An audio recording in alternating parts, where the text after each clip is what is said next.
Assalamualaikum warahmatullahi wabarakatuh. Om Swastiastu, Namo Buddhaya, Salam Kebajikan, salam sejahtera bagi kita semua. Semoga saudara-saudara sekalian diberikan kesehatan dan dilancarkan segala rezekinya. Baik, saudara-saudari kalian, kembali lagi bersama kami di channel Rizky Muhtadin. Sebelum lanjut, dimohonkan untuk saudara-saudara sekalian jangan lupa untuk menekan tombol like, subscribe, dan komen, serta dibantu untuk share-nya dalam mendukung keberlanjutan dari channel Rizky Muhtadin. Terima kasih atas perhatiannya dan dukungannya. Silahkan lanjutkan dan simak berita berikut ini. Lagi dan lagi, kalau berita bagus kenapa nggak mau diviralin sih? TikTok tolong ini viralin, ledakin deh. Puluhan juta kalau bisa ya. Karena begini, berita bagus itu kalah viral sama drama pasang pelacak lah, apalah. Aduh, tiga hal ini terjadi bareng-bareng di tahun ini dan efeknya bakal nyambung ke jutaan orang. Tonton sampai akhir. Ada ratusan ribu guru di Indonesia yang sudah mengajar bertahun-tahun tapi belum punya ijazah S1. Bukan karena malas tapi karena keterbatasan biaya dan juga waktu serta aksesnya. Tahun 2026 ini Kemendikdasmen atas perintah Presiden Prabowo memberikan beasiswa S1 untuk 150 ribu guru. Yang bikin ini beda, mereka pakai skema rekognisi pembelajaran lampau, di mana pengalaman mengajar guru selama ini diakui dan dikonversi jadi satuan kredit semester. Jadi kuliah S1 yang normalnya 4 tahun bisa selesai dalam waktu yang sekitar 1 tahun aja. Bayangin gimana perasaan seorang guru yang udah ngajar 15 sampai dengan 20 tahun akhirnya bisa dapat gelar S1. Bukan dari nol tapi dari pengalaman yang udah mereka jalani. Itu sebuah pengakuan ya, bukan cuman sekedar beasiswa aja. Bayangin anak-anak sekolah dalam kondisi ruang kelas yang tidak layak, atap bocor, lantai retak. Itu kenyataan di Indonesia yang masih banyak sekali terutama di wilayah 3T. Pemerintah mengalokasikan kurang lebih sekitar 14 triliun untuk revitalisasi sekolah pada 2026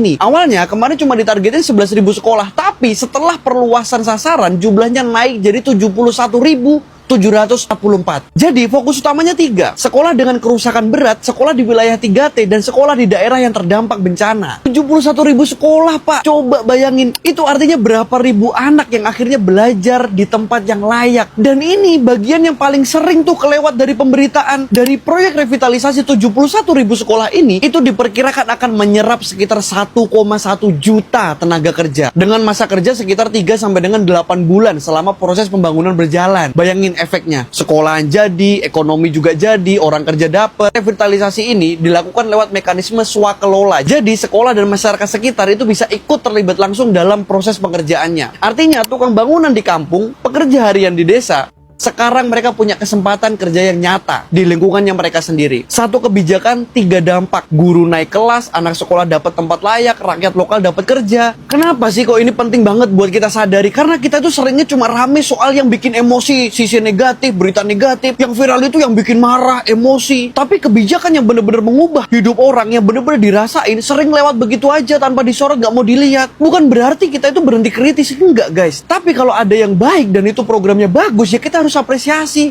Kita juga punya tanggung jawab buat nyuarain itu supaya orang-orang yang nanti ikut kerja di sana juga itu mereka kelihatan gitu loh, usaha mereka juga dilihat, kita mengapresiasi mereka. Rakyat 150 ribu guru dapat kesempatan kedua, 71 ribu sekolah dibenah, 1,1 juta orang bisa dapat kerja. Kalau kabar baik dan berita baik ini bermanfaat buat kalian, kalian komen, kalian share sebanyak-banyaknya, sebarin ke seluruh teman dan juga tetangga kalian, siapapun itu keluarga kalian, untuk semuanya bisa dapat berita baik ini. Biar kabar baik juga punya kesempatan untuk bisa viral dan juga FYP. Gimana menurut kalian? Komen di bawah. Thank you. Ada kabar baik lagi bro dari pemerintah.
Karena kita kadang terlalu cepat menyebarkan kabar buruk, tapi terlalu pelit untuk menyebarkan kabar baik.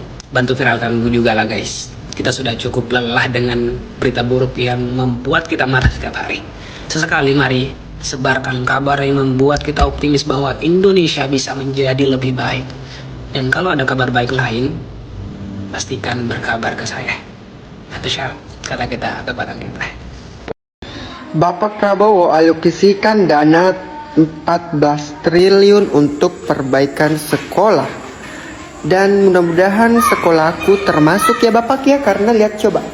Karena kalau ini kubuka Bapak, nakala-kala gempa 10 skala liter Bapak. Kalau ini kubuka langsung runtuh. Jadi semoga sekolahku dapat ya Pak ya, karena lihat coba kondisinya sekolahku Pak ya.